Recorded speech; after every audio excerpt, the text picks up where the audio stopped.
बिस्मिल्लाहिर्रहमानिर्रहीम, अस्सलामुअलैकुम। Programme इख्तलाफी note के साथ मैं हूँ उम्मे रुबाब ज़ैन। नाज़रीन, स्टील मिल के 9350 मुलाजमीन को फारिग कर दिया गया है।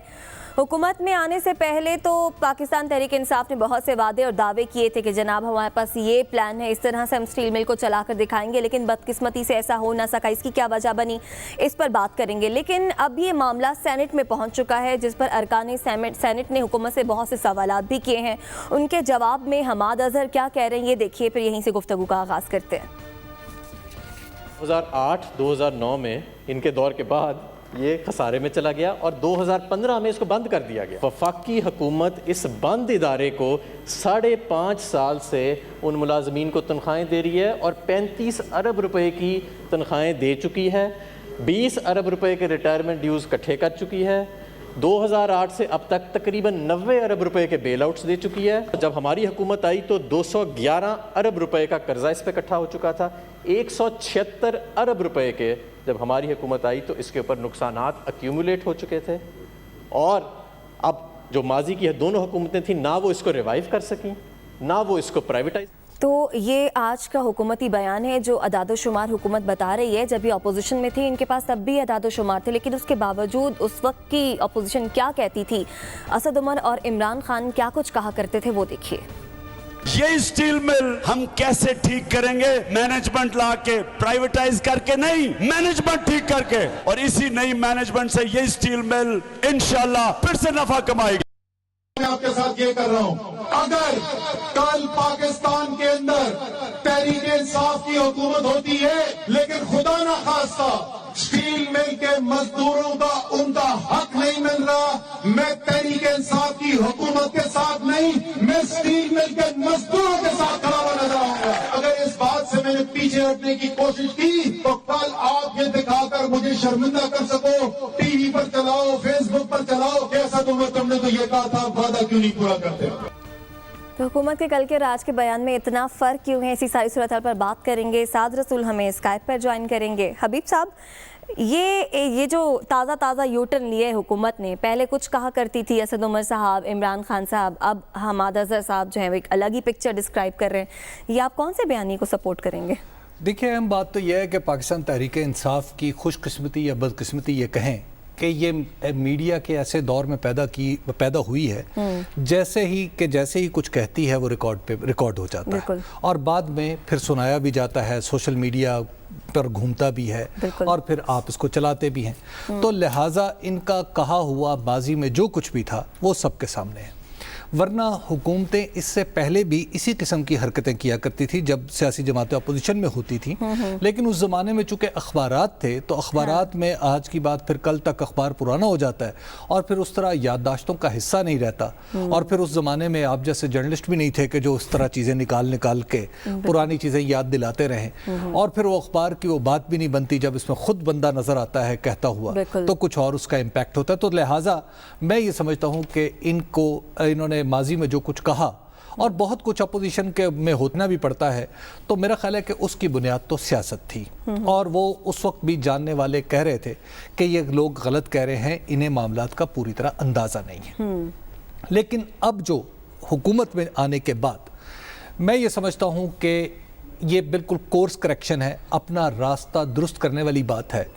ये भटके हुए थे ख़ास तौर पर पाकिस्तान स्टील मिल के हवाले से।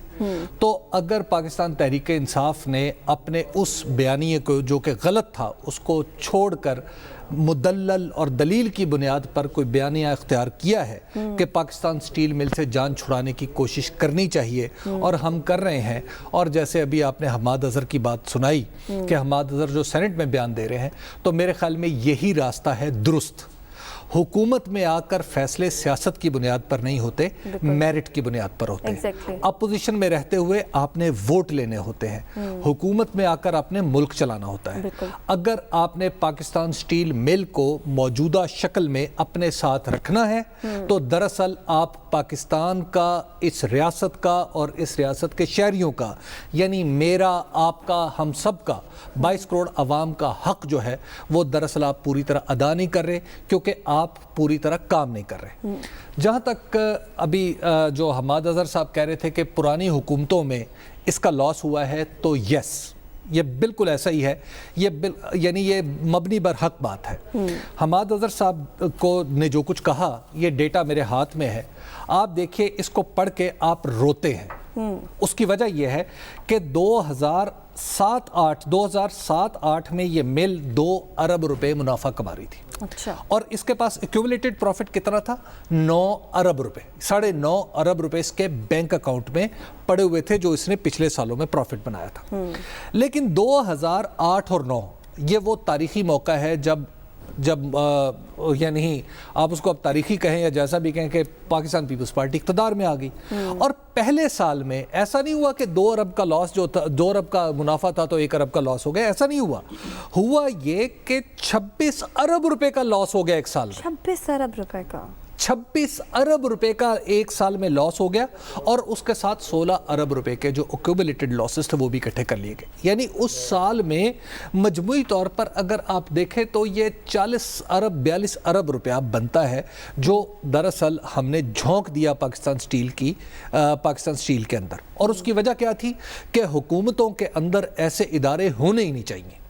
اگر جنرل پرویز مشرف کے دور میں یہ ادارہ ٹھیک چل رہا تھا تو اس وقت اس کو پرائیویٹائز کر دینا سب سے مناسب طرز عمل تھا. لیکن اس میں بیچ میں عدالت آ گئی, تو عدالت نے وہ پوری کی پوری ڈیل کینسل کر دی, جس کا نتیجہ ہمیں پھر بھگتنا پڑا کہ اب اس کے لاسز جو ہیں وہ اتنے زیادہ ہو چکے ہیں کہ آپ یا تو ادارہ چلا لیں یا پھر پاکستان چلا لیں.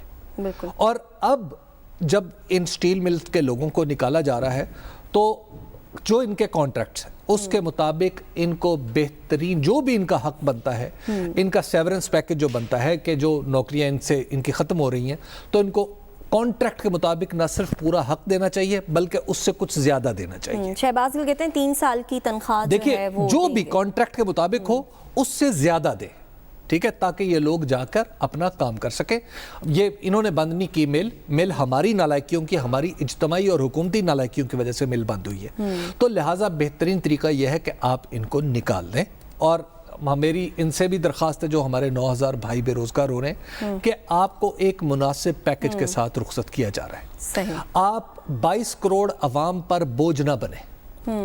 آپ یہ نہ کہیں کہ حکومت نے پیسے دینے, حکومت نے جو پیسے دینے ہیں وہ ہم سب نے دینے ہیں. تو آپ 22 کروڑ عوام پر بوجھ نہ بنے, بلکہ آپ سمجھے کہ یہ کارخانہ بند ہو گیا ہے, اس کارخانے میں سے آپ کا جو رزق لکھا ہوا تھا وہ یہاں پر تمام ہوا, اللہ کی زمین کھلی ہے, اس میں پھیلیں اور اپنا رزق تلاش کریں. اور حکومت یہاں پر جو مجھے سب سے بڑا یعنی اب تک مجھے جو لگتا ہے کہ حکومت نے جب یہ فیصلہ کر لیا کہ اس کو ہم نے اس کے ملازمین کو نکالنا ہے, تو اب یہ ہمارا استحقاق ہے کہ اسمبلی میں آئیں اور آ کے ہمیں بتائیں کہ اب ان کا کیا پلان ہے. کیونکہ ہم کچھ الٹی سیدھی باتیں بھی سن رہے ہیں. بالکل. الٹی سیدھی باتیں یہ سن رہے ہیں کہ کوئی کہہ رہا ہے کہ جناب وہاں پہ 18,000 ایکڑ زمین ہے, تو اس زمین کے بارے میں کچھ ہم الٹا سیدھا سن رہے ہیں. اچھا. کوئی یہ کہہ رہا ہے کہ اس پوری بلڈنگ کو گرا کے کوئی ہاؤسنگ سوسائٹی بنانے کا پروگرام بن رہا ہے, اور پھر خاص طور پر اس زمین کے کچھ حصے کے اوپر کچھ کلبز وغیرہ, اگرچہ پرٹیکولرلی اس زمین کا حصہ نہیں لیکن وہاں قریب کچھ کلبز وغیرہ بھی بن گئے ہوئے ہیں. تو اس سے بھی اس زمین کی ویلیو بن گئی ہے. یہ زمین یہ ذہن میں رکھیں کہ یہ پاکستان سٹیل کے لیے ہے, اور پاکستان سٹیل بنانے والے ملکوں میں شامل نہیں ہوتا.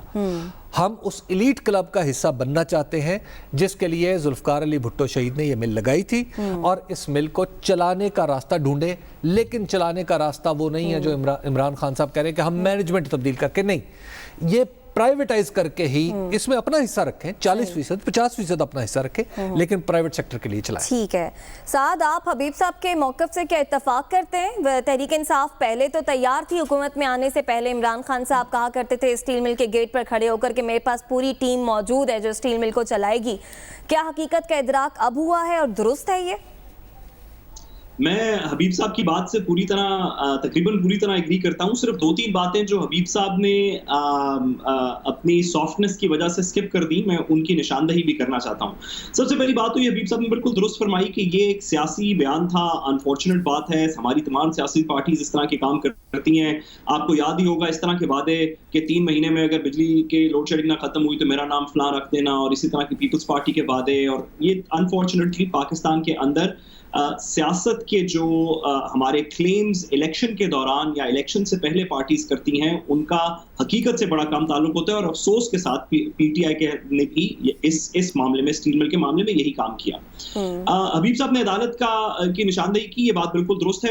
جنرل مشرف کے اور پی ایم ایل کیو کے ٹائم پیریڈ کے اوپر یہ ایک پروفیٹیبل انسٹیٹیوشن تھا۔ افتخار چودھری صاحب کا اس کے اندر سپریم کورٹ کی انٹرفیرنس ہوئی۔ میں سپریم کورٹ اس لیے نہیں کہنا چاہتا بیکاز اس وقت ایک بڑی عجیب سی سچویشن تھی، تو میں کہنا چاہتا ہوں افتخار چودھری صاحب کی اس کے اندر انٹرفیرنس ہوئی، جس کے بعد یہ وہ پرائیویٹائزیشن نہیں ہو سکی۔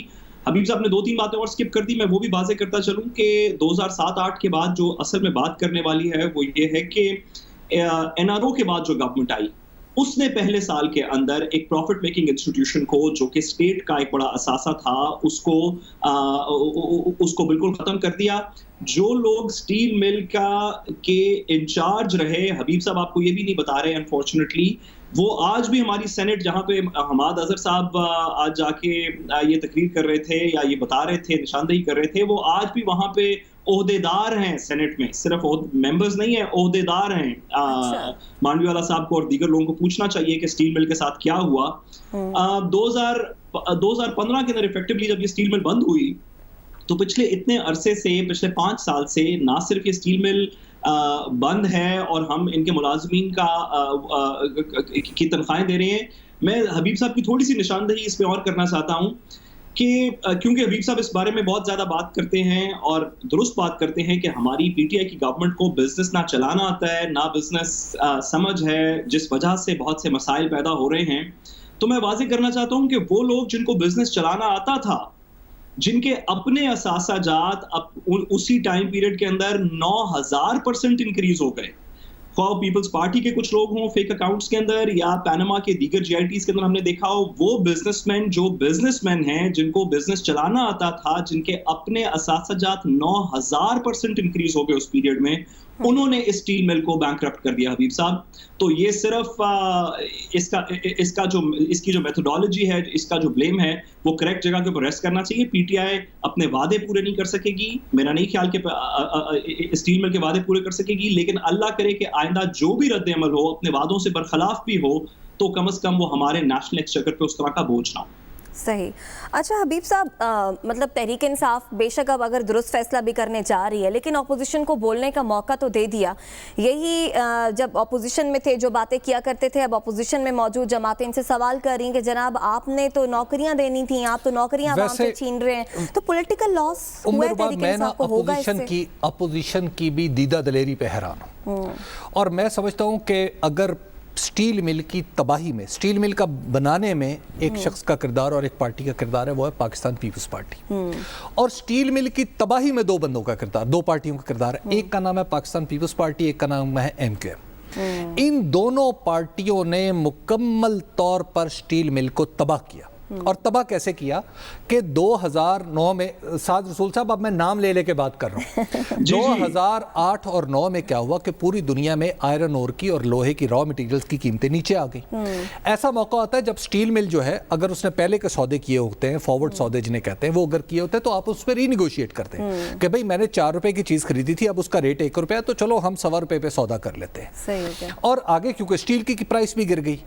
اس میں حرکت یہ کی ان لوگوں نے، یہ پاکستان پیپلز پارٹی کی لگائی ہوئی انتظامیہ نے حرکت یہ کی کہ باہر سے مہنگا سامان بغیر نیگوسیشن کا خریدا، 4 روپے کا خرید رہے ہیں، 1 روپے کا آگے دے رہے ہیں۔ اور اس وقت یہ ہارون اختر صاحب جو ہمایوں اختر صاحب کے بھائی ہیں، وہ اس وقت سینٹ میں تھے، تو انہوں نے ایک رپورٹ بھی بنائی، وہ سینٹ کے ریکارڈ پہ موجود ہے، جس میں نام ہے، اور وہ نام میڈیا پہ آ چکے ہیں، ریاض والجی کا نام آ چکا ہے، اس وقت کے سی او کا نام آ چکا ہے، کہ وہ سارے لوگوں سے پوچھا گیا کہ تم نے کیا کیا، انہوں نے کہا جی یہ پیپرا رول کی خلاف ورزی ہوتی ہے۔ انہوں نے کہا پیپرا رول کی خلاف ورزی کیسے، پہلے نہیں ایسا ہوا، جنرل کیوم کے دور میں ری نیگوسیشن ہوئی تھی، تو اس وقت آپ نے کیا کیا، دیکھیں یہ، اور پھر اس کے بعد بندے بھرتی کروائے۔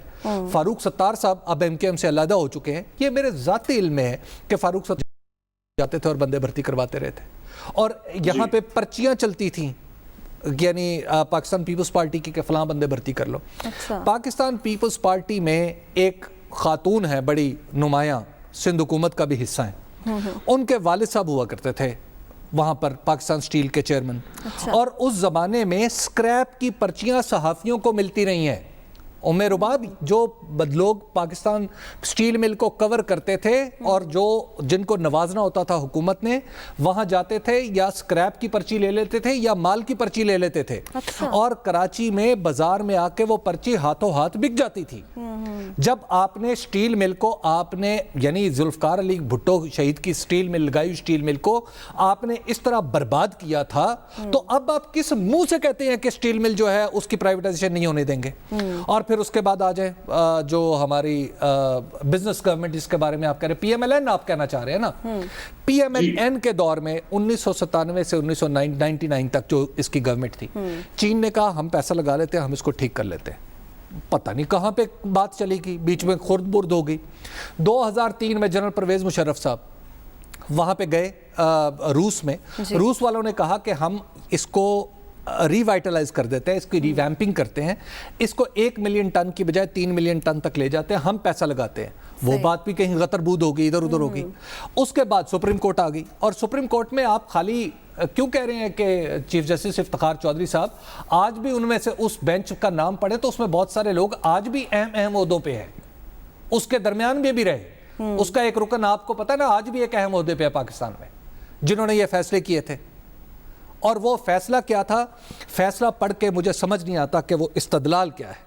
मैं आज 2006 में भी यही कहता था, और आज 2019 13 साल 2020 14 साल हो गए मुझे उस फैसले को पढ़ते हुए। मुझे समझ नहीं आई कि हमारी अदलिया ने ऐसा इसमें क्या देखा था कि जो उस वक्त स्टील मिल पता कितने की बिक रही थी, 21 कुछ अरब रुपए की, 22 अरब रुपए की तकरीबन मिल रही, 22 अरब रुपए। 16 रुपए 83 पैसे इसके फी शेयर की प्राइस पड़ी थी। आज आप इसकी प्राइस 8 आने नहीं आपको कोई देगा। बिल्कुल। और अभी साहब डिप्टी चेयरमैन सेनेट के बाद थोड़ा सा बताइए। और उसके बाद हमें साथ फिर उस वक्त क्या हुआ, उसके बाद हमने इसके अंदर पैसे डालना शुरू किए, और फिर हमने पैसे डालते गए, हमारी खून पसीने की कमाई जो है वो हमने इसमें डाली। इस गरीब मुल्क के अस्पताल नहीं चले, इस गरीब मुल्क की तालीम नहीं चली, इस गरीब मुल्क के नौजवानों को वोकेशनल ट्रेनिंग नहीं इनकी हुई, हमें पीने का साफ पानी नहीं मिला, लेकिन हम वहां पे पैसे बर्बाद करते हैं। सही। आगे बढ़ते हैं, साथ पॉलिटिकल लॉस की बात करते हैं, जो कि हबीब साहब से भी सवाल हुआ था, आप इसका जवाब दे दें। तहरीक इंसाफ को पॉलिटिकल लॉस होगा, जो बयानियां लेकर हुकूमत में आई थी अब उससे फिर गई है? देखिए, ये इस तरह के पॉलिटिकल लॉसेस अनफॉर्चुनेटली पाकिस्तान की पॉलिटिक्स के अंदर ये बात हमने माजी के अंदर तो कम से कम नहीं देखी कि कोई सियासी जमात का जो पॉलिटिकल नैरेटिव हो हम उसको परफॉर्मेंस पे भी उसी तरह बेस करें। मैंने फॉर एग्जांपल आपको एक एग्जांपल दे दी जो कि बड़ी मशहूर ज़माना है कि अगर 3 महीने में लोड शेडिंग नहीं गई तो मेरा नाम बदल देना। हमारे पास वो एग्जांपल्स भी हैं कि floor of the national assembly के ऊपर उस वक्त के वजीर आजम ने तक की और कहा ये है वो असासे। जब सुप्रीम कोर्ट में पूछा गया तो नेशनल असेंबली के तो वजीर आजम साहब की तरफ से, उस वक्त के वजीर आजम साहब की तरफ से कहा गया कि वो मेरी पॉलिटिकल तकरीर थी, उसको हकीकत से आप ना कंपेयर करें, वो एक पॉलिटिकल स्टेटमेंट थी। तो पॉलिटिकल स्टेटमेंट्स के ऊपर हमारी अनफॉर्चुनेटली माजी के अंदर तो अकाउंटेबिलिटी नहीं हुई, अल्लाह करे कि आने वाले दिनों में हो। पीटीआई का असल टेस्ट इसके अंदर ये नहीं है कि क्या वो असद उमर साहब की 3 साल पहले की तकरीर इंप्लीमेंट आज कर सकते हैं नहीं कर सकते, या इमरान खान साहब की 2 साल पहले के बयान को आज इंप्लीमेंट कर सकते हैं नहीं कर सकते। ये टेस्ट नहीं है। टेस्ट ये है कि अगर निजकारी के थ्रू, मैनेजमेंट इश्यूज को रिस्ट्रक्चर करने के थ्रू, इन्वेस्टमेंट लेके आने के थ्रू अगर पीटीआई स्टील मिल को रीवैम्प करके प्रॉफिटेबल यूनिट 2023 में अपनी हुकूमत की ड्यूरेशन के अंदर बना देती है, तो सब लोग ये भूल जाएंगे कि सियासी तकरीर क्या थी, और पीटीआई ये कह सकेगी कि जब हमें दी गई थी स्टील मिल तो उसके ऊपर इतना खसारा था, हर साल हम इतना खसारा उसके ऊपर बोझ हम समझते थे कि हम दे रहे थे, 5 साल से बंद थी, हमने उसको रिवैम्प करके वापस चला दिया है और आज ये प्रॉफिटेबल इंस्टीट्यूट है। ये इफेक्टिव एंड गोल है। अगर ये अचीव हो जाता है तो बयानात क्या थे इससे पहले वो इररिलेवेंट हो जाए। बिल्कुल। और एक और बात मैं आपको कहूं, एक बात इंपॉर्टेंट, शाहिद खाकान अब्बासी साहब के दौर में 18 शाहिद खाकान अब्बासी से पहले 18 अरब रुपए का पैकेज हमने दिया स्टील मिल को, और स्टील मिल का चेयरमैन रोता था कि भाई, सीईओ रोता था कि मुझे 18 अरब रुपए दे दिए, लेकिन शाहिद खाकान अब्बासी ने मेरी गैस बंद की हुई है, उसको भी तो कोई खुलवा दो। सही। तो ये था आपका बिजनेस। अभी बहरहाल ब्रेक का वक्त है, ब्रेक से वापस आएंगे तो आटे की कीमतें बढ़ती जा रही हैं, साथ ही साथ हुकूमत ने 1985 से मिल्स के, शुगर मिल्स के ऑडिट का भी ऐलान किया। इस पर बात करेंगे, हमारे साथ रहिएगा। वेलकम बैक नाज़रीन। आटे की कीमत बढ़ती जा रही है जिसने आवाम को परेशान कर दिया है। आटे का 20 किलो का थैला, इसकी कीमत में 50 रुपये इजाफा हुआ। इस तरह से 20 किलो का थैला 975 रुपये का हो गया। नान बाई एसोसिएशन ने भी फैसला किया है कि जनाब अब आपको 10 जून से वो रोटी जो 6 रुपये की थी वो 10 रुपये में मिला करेगी, वो नान जो कि 10 रुपये का था वो अब 15 रुपये में मिलेगा। ये भी कहा जा रहा है कि अगर आटे की कीमतें रिवर्स होती हैं तो फिर ये कीमतें भी रिवर्स कर दी जाएंगी। इसी सारी सूरत पर बात करेंगे। वज़ीर आज़म के मोमिन खुसूसी शहबाज गिल हमारे साथ मौजूद हैं। शहबाज गिल साहब, बहुत शुक्रिया आपके वक्त का। वज़ीर आज़म हमेशा निचले तबके की बात करते हैं, आज भी उन्होंने निचले तबके की बात की है, लेकिन आटे की कीमतें बढ़ने से सबसे ज़्यादा निचला तबका ही जो है वो मुतासिर हो रहा है। इसके लिए अब आप लोग क्या करेंगे? बिस्मिल्लाहिर्रहमानिर्रहीम, आपका बहुत शुक्रिया।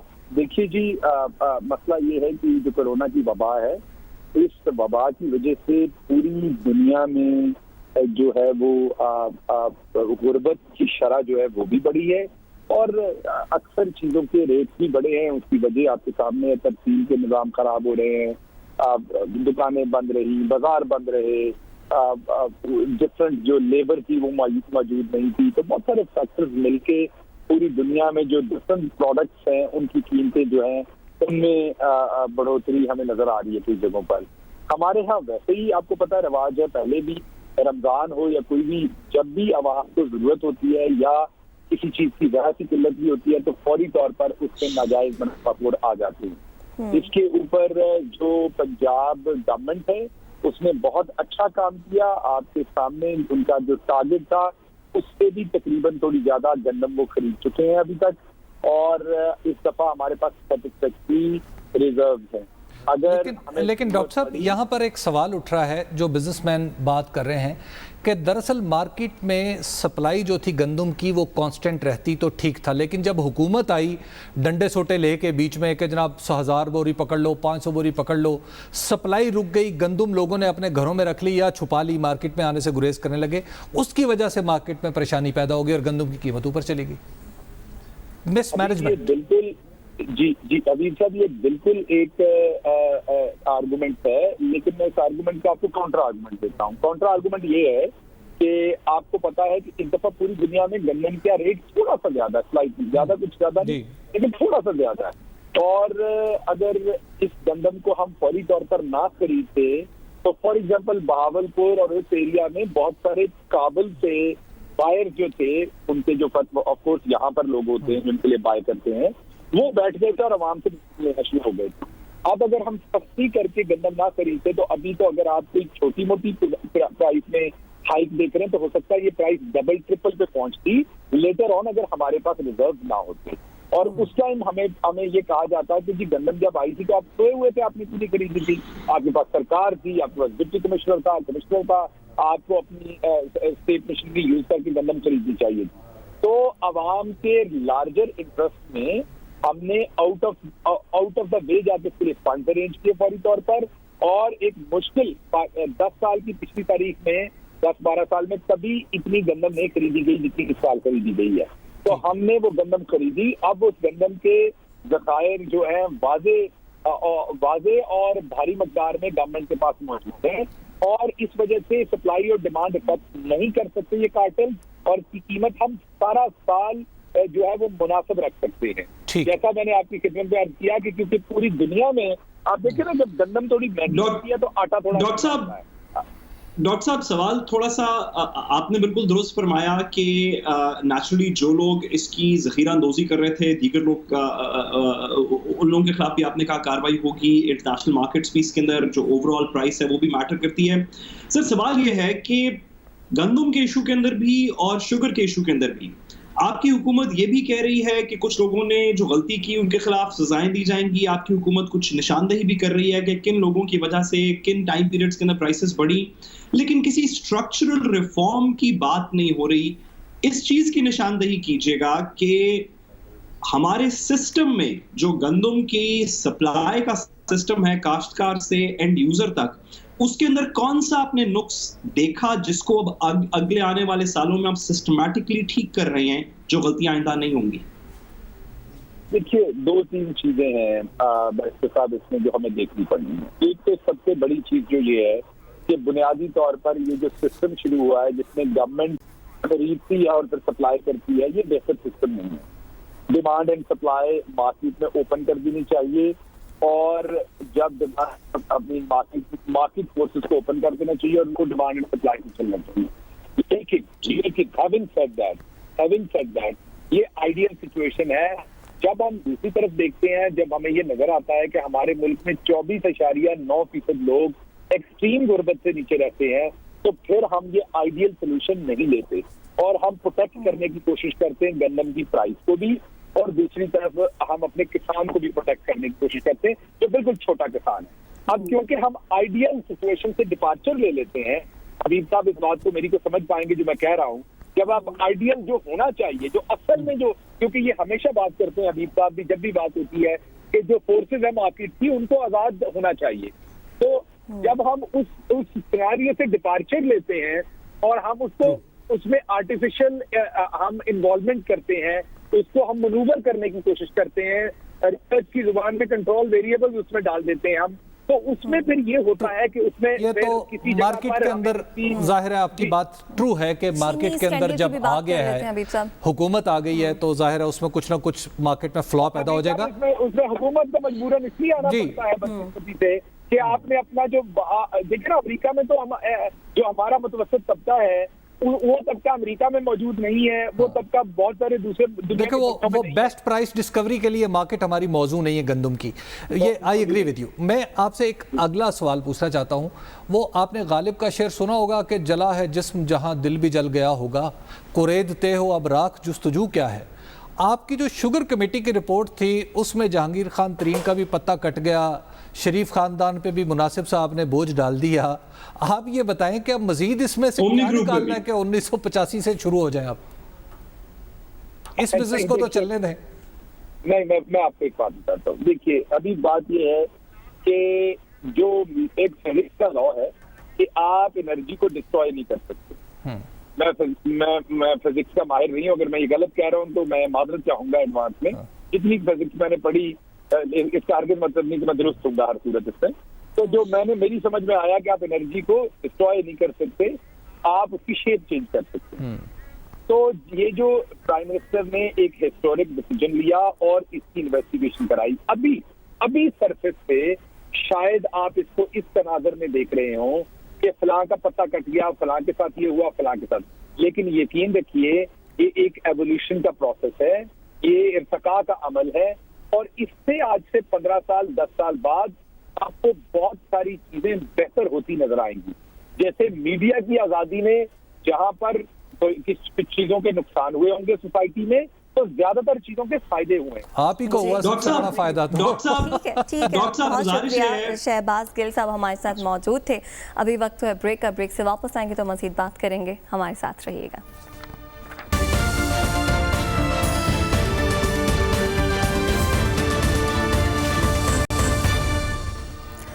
वेलकम बैक नाज़रीन। शहबाज शरीफ नैब के रडार पर हैं, वतन वापस वो आए हैं, उसके बाद से एक लग रहा है कि एक बार फिर मुश्किलात जो हैं उनका घेरा करती दिखाई दे रही हैं। ऐसे में नून लीग का मुस्तकबिल क्या होगा, इस पर भी बात करेंगे। लेकिन शहबाज शरीफ 17 जून को अबूरी ज़मानत उनकी 17 जून तक मंजूर हुई थी, उन्हें नैब में भी दोबारा पेश होना है। हबीब साहब, पहले तो नैब उनके घर गई और वो फिर कमरों तक तो नहीं गए, चाय शाय पी के नैब वापस आ गई, शहबाज शरीफ ने गिरफ्तारी नहीं दी। अब सियासी मुस्तकबिल क्या नज़र आ रहा है नून लीग का, शहबाज शरीफ का? देखिए, बात यह है कि अगर तो आपका थीसिस ये है कि शहबाज शरीफ साहब पाकिस्तान आए और किसी अरेंजमेंट के तहत आए और गलती होगी, फंस गए, तो फिर तो यस उनका नुकसान हुआ है। लेकिन मुझे लगता है कि ऐसा नहीं है। वो तो कोरोना से निपटने जब शहबाज शरीफ साहब पाकिस्तान आए हैं तो अब आप गुज़श्ता कुछ अरसे में देख लें कि उन्हें मुसलसल इस बात का फ़ायदा हो रहा है। पाकिस्तान में नैब की माशाल्लाह इतनी क्रेडिबिलिटी है कि वो जिसके पीछे चढ़ जाए ना तो लोग समझते हैं कि ये सियासतदान है तो फिर ईमानदारी होगा। क्योंकि नैब ने अरशद खान अब्बासी के बारे में कोई तासुर नहीं है कि वो करप्ट आदमी है, लेकिन उनको भी पकड़ा। एहसन इकबाल के बारे में तासुर नहीं है कि वो करप्ट आदमी है, उनको भी पकड़ा। तो लिहाजा PMLN के पीछे जैसे जैसे नैब जा रही है तो दरअसल PMLN का कदकाठ ऊंचा हो रहा है।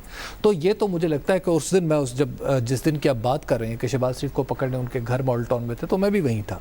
तो मैं देख रहा था कि सारे कैमरे जो हैं वो सिर्फ शहबाज शरीफ का गेट दिखा रहे हैं اور شہباز شریف کی تصویریں چل رہی ہیں اور شہباز شریف کے بارے میں ڈسکشن ہو رہی ہے، تو کسی پولیٹیکل آدمی کو اتنی بڑی کوریج، مسلسل کوریج اسے ملتی رہے، تو میرا خیال ہے کہ اس سے بڑی اور کیا بات ہوگی۔ یہی کوریج تھی نا جس نے عمران خان کو یہاں تک پہنچایا۔ تو اب یہی جو صورتحال ہے، اب شہباز شریف کو، تو میرا خیال ہے شہباز شریف کو پولیٹیکلی یہاں پر آنے کا فائدہ ہو رہا ہے۔ اگر یہ لندن میں ہی رہتے تو شاید انہیں نقصان ہوتا۔ سعد، آپ کو بھی لگتا ہے کہ شہباز شریف کو پولیٹیکلی پاکستان واپس آنے کا فائدہ ہو رہا ہے؟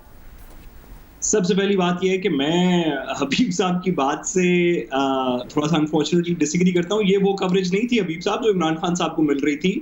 عمران خان صاحب کے باہر ہتھکڑیاں لے کے پولیس والے نہیں کھڑے ہوئے تھے، عمران خان صاحب کے گھر کے سامنے نیب والے نوٹس لے کے نہیں کھڑے ہوئے تھے۔ تو جو عمران خان صاحب کو کوریج مل رہی تھی وہ تھوڑی سی مختلف تھی۔ میں حبیب صاحب کی اس بات سے ایگری کرتا ہوں، ایک چھوٹی بات سے میں بالکل ایگری کرتا ہوں کہ نیب کے اوپر بہت سے سوالات اٹھے ہوئے ہیں، نیب کی کاروائیوں پہ بہت سے سوالات اٹھے ہوئے ہیں۔ نیب کیا پولیٹیکل وکٹمائزیشن کر رہی ہے؟ یہ ایک لیجٹمیٹ سوال ہے پاکستان کے اندر۔ کیا نیب کے پاس شواہد ٹھوس موجود ہیں، یا کل کو اس کے اندر بھی بیلیں ہو جائیں گی اور ضمانتوں کے بعد لوگ رہا ہو کے پھر اس کے بعد کوئی کاروائی نہیں ہوگی؟ یہ لیجٹمیٹ سوالات ہیں۔ لیکن یہ کہنا کہ شہباز شریف صاحب کا قد کاٹ اس وجہ سے بڑھ گیا ہے، میرا نہیں خیال۔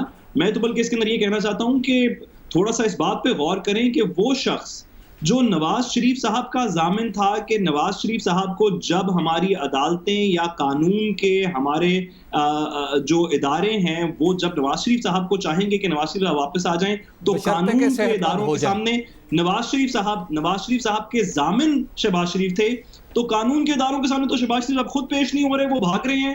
تو اب تو تھوڑا سا اس کے اوپر بھی نظر ثانی کرنی پڑے گی کہ اگر جو بندہ ضامن ہے وہ خود پاکستان میں لاہور میں ہوتے ہوئے عبوری ضمانت